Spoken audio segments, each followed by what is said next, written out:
Hey, 5th grade mathematicians, we're doing entry test day 112. Let's take a look at problem number 1. An art teacher divided 15 pounds of modeling clay equally among 4 groups of students. How many pounds of modeling clay did each group receive? In this particular problem, we see that we have 4 choices. So remember, when we look at our choices here, sometimes we're like, well, wait a minute, I don't see the choice that I would make. So we have to become familiar with equivalent expressions. For example, I know that this is a division problem, so I could do 15 is my whole, and it's being divided into amongst 4 students. But I don't see that as one of my possible expressions. But if we do remember that I can change any division problem into a fraction, then I do see that as one of my choices. So that would be B. So again, in math, we're just looking for, we want to think in terms of all the different aspects of a particular problem that may sometimes help us with that. Problem number 2. Parker's bedroom is in the shape of a rectangle. The width of the room is 2 1/6 yards. The length of the room is 2 2/5 yards. Enter the area in square yards of Parker's room. So we know that the area of a rectangle is equal to length times width. And I want to make sure that we're distinguishing that this is an area of a rectangle, because that formula doesn't work for every geometric shape. So we know that the length and width we have, and it doesn't matter which order, we have 2 1/6 times 2 2/5.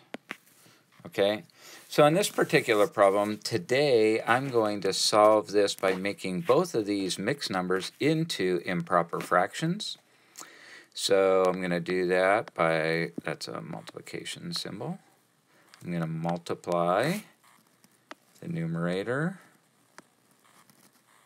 and then I will, let me undo that. I'm going to add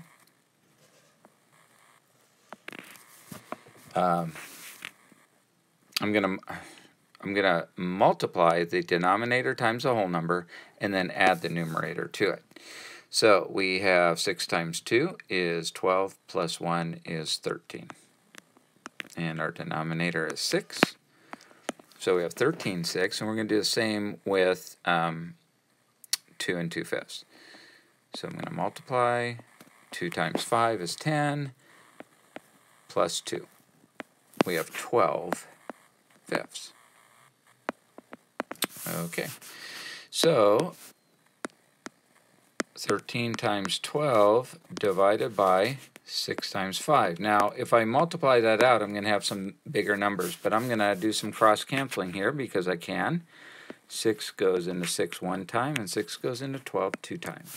So I end up with 26/5, which is equal to, 5 goes into 26 5 times. We're left with 1 out of 5 left over. So 5 1/5. And we have to remember our unit of measure, it's square yards. Now, 5 1/5 square yards. And if I did an estimate, 2 1/6 would be rounded to 2.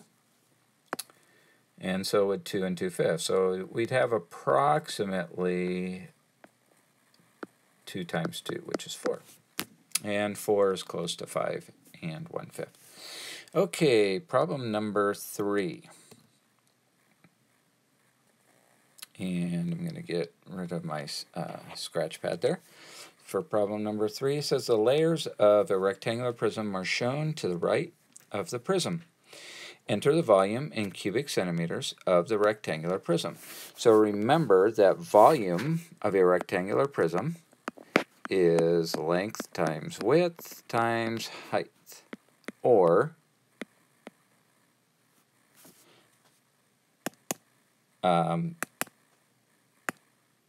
base times height, which, base would be length times width, right?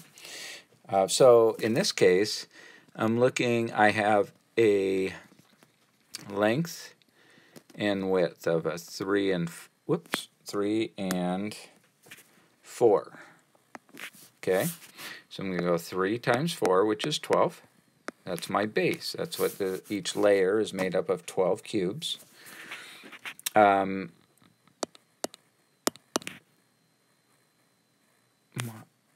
boy, why did I write 3 times 4? I'm kind of thinking and speaking at the same time, and sometimes that can get me into trouble. 3 times 4, which is 12 centimeters squared. That's the length and the width. And we see that we have 1, 2, 3, 4. We have a height, or we have 4 layers. So we're going to multiply 12 times 4 centimeters, and we're going to end up with 48 centimeters cubed. Centimeters times centimeters squared are centimeters cubed.